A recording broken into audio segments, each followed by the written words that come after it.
नमस्कार। SPT news में आपका स्वागत है। पेश है 22 जुलाई सुबह 6:15 बजे राजस्थान की 15 बड़ी खबरों में। उच्चतम न्यायालय की ओर से गठित उच्चाधिकार प्राप्त समिति ने अरावली पहाड़ियों और पर्वतमालाओं से जुड़े मामलों तथा उनसे संबंधित मुद्दों पर हितधारकों, पर्यावरणविदों, संरक्षणवादियों, स्थानीय समुदायों और अन्य इच्छुक व्यक्तियों और संस्थाओं से सुझाव और अभ्यावेदन आमंत्रित किए हैं। पर्यावरण, वन एवं जलवायु परिवर्तन मंत्रालय ने मंगलवार को एक विज्ञप्ति में यह जानकारी देते हुए बताया कि उच्चतम न्यायालय ने गत 25 मई को पारित आदेश के तहत समिति का गठन किया था। समिति को अरावली पहाड़ियों, पर्वतमालाओं से जुड़े मामलों तथा सहायक मुद्दों की जांच कर 31 अगस्त तक अपनी व्यापक रिपोर्ट न्यायालय को सौंपनी है। जयपुर में पुलिस महकमे में हाल ही में हुए तबादलों के बाद कई पुलिसकर्मियों द्वारा नए पदस्थापन स्थल पर कार्यभार ग्रहण नहीं करने का मामला सामने आया है। सूत्रों के अनुसार कुछ पुलिसकर्मी नेताओं और वरिष्ठ अधिकारियों के माध्यम से अपने स्थानांतरण निरस्त करवाने की कोशिशों में जुटे हैं। इसी वजह से कई कार्मिक अब तक अपने नवीन पदस्थापन स्थल पर रिपोर्ट नहीं कर रहे हैं। मामले को गंभीरता से लेते हुए जयपुर उत्तर पुलिस के उपायुक्त करण शर्मा ने रिमाइंडर लेटर जारी किया है। पुलिस उपायुक्त संस्थापन शाखा की ओर से जारी यह पत्र सभी सहायक पुलिस आयुक्त और उत्तर जिले सभी अधिकारियों को भेजे गए हैं। कांग्रेस अध्यक्ष मल्लिकार्जुन खड़गे, लोकसभा में विपक्ष के नेता राहुल गांधी तथा पार्टी के अन्य कई नेताओं ने मंगलवार को प्रधानमंत्री आवास के निकट धरना देकर छात्रों पर सोमवार को हुई पुलिस कार्रवाई का विरोध किया। कांग्रेस सांसद प्रधानमंत्री नरेंद्र मोदी, गृह मंत्री अमित शाह तथा शिक्षा मंत्री धर्मेंद्र प्रधान के इस्तीफे की मांग करते हुए सरकार के छात्रों पर हुई कार्रवाई को लेकर जवाब मांग रहे थे। कांग्रेस नेताओं ने श्री खड़गे के आवास से प्रधानमंत्री आवास तक मार्च किया। हिमाचल प्रदेश में जिला कांगड़ा के शाहपुर क्षेत्र में भारी बारिश ने तबाही मचाई है। शाहपुर की बो घाटी के स्पैडा और गड़गून गांव में बादल फटने से आई बाढ़ में 6 मकान बह गए हैं। प्रशासन की टीम ने सूचना मिलते ही प्रभावित क्षेत्र का रुख कर लिया है। बताया जा रहा है कि लोगों ने भागकर जान बचाई। पहाड़ी पर धमाका होने के बाद अचानक बाढ़ और मलबा आ गया, जो 6 मकानों को अपने साथ बहाकर ले गया। एसडीआरएफ के पहुंचने के बाद राहत एवं बचाव कार्य शुरू होगा। कई घरों का नामो निशान नहीं बचा है। बाढ़ के बाद आसपास के लोग सहमे हुए हैं।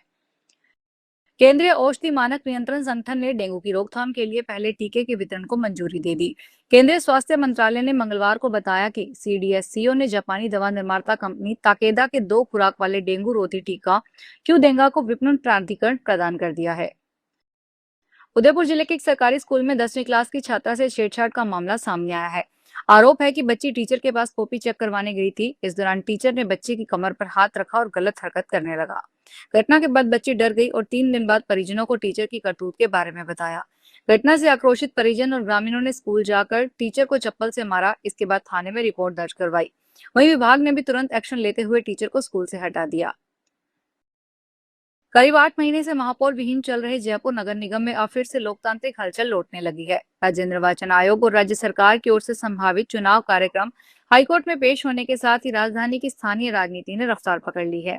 संभावित कार्यक्रम के अनुसार 19 सितंबर को जयपुर को नया महापौर मिलेगा, जबकि 20 सितंबर को उप महापौर का चुनाव होगा। इससे पहले 150 वार्डों के लिए पार्षदों का चुनाव करवाया जाएगा और 11 सितंबर को मतगणना होगी। पूरी चुनाव प्रक्रिया की शुरुआत 22 अगस्त को लोक सूचना जारी होने के साथ हो जाएगी। राष्ट्रीय राजधानी में कोकरोच जनता पार्टी के प्रदर्शन के दौरान कई वरिष्ठ अधिकारियों सहित 118 से अधिक पुलिसकर्मी घायल हो गए। दिल्ली पुलिस की ओर से मंगलवार को जारी एक बयान के अनुसार सोमवार को झड़पों के दौरान प्रदर्शनकारियों ने पथराव किया, पुलिसकर्मियों पर हमला किया, सार्वजनिक संपत्ति को नुकसान पहुंचाया और 15 से 20 सरकारी वाहनों में तोड़फोड़ की। पुलिस ने बताया कि घटना में करीब 60 प्रदर्शनकारी भी घायल हुए हैं, जबकि कुछ घायल पुलिसकर्मियों की चिकित्सा जांच अभी जारी है। जयपुर में सड़क, ड्रेनेज, पार्क, सामुदायिक सुविधाओं के विकास के लिए 219 करोड़ के फंड को मंजूरी दी गई है।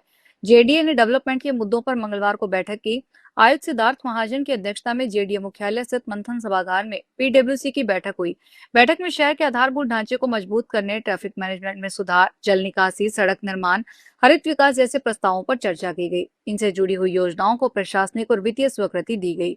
इन प्रोजेक्ट्स के जरिए हरित क्षेत्र के विस्तार, पर्यावरण संरक्षण, पर्यटन को बढ़ावा देने, आधुनिक और आकर्षण मनोरंजन स्थल विकसित करने पर फोकस है। चूरू जिले में मादक पदार्थों की तस्करी के खिलाफ चलाए जा रहे ऑपरेशन नकेल अभियान के तहत बड़ी कार्रवाई की गई। डीएसटी और सदर पुलिस ने NH-52 पर नाकाबंदी के दौरान प्याज से भरे एक ट्रक से डोडा पोस्त बरामद किया। पुलिस ने इस मामले में पंजाब के 2 तस्करों को गिरफ्तार किया है। इस कार्रवाई में सदर पुलिस ने NH-52 पर ढाडर टोल प्लाजा के पास की।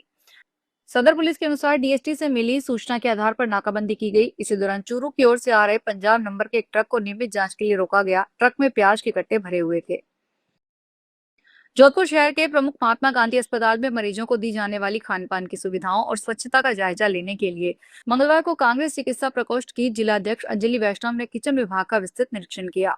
निरीक्षण के दौरान उन्होंने रसोई घर की व्यवस्थाओं को देखा और मरीजों को परोसे जाने वाले भोजन की गुणवत्ता की पड़ताल की। इस दौरान किचन विभाग प्रभारी तेज कंवर भी उनके साथ मौजूद रही, जिनके जिलाध्यक्ष ने भोजन निर्माण से लेकर वितरण तक की पूरी कार्य प्रणाली पर विस्तृत जानकारी ली। निरीक्षण के दौरान विभाग प्रभारी तेज कंवर ने बताया कि वो खुद भी एक डाइटिशियन है और अस्पताल में भर्ती प्रत्येक मरीज की बीमारी के अनुरूप उनकी देखभाल में स्पेशल डाइट चार्ट तैयार किया जाता है।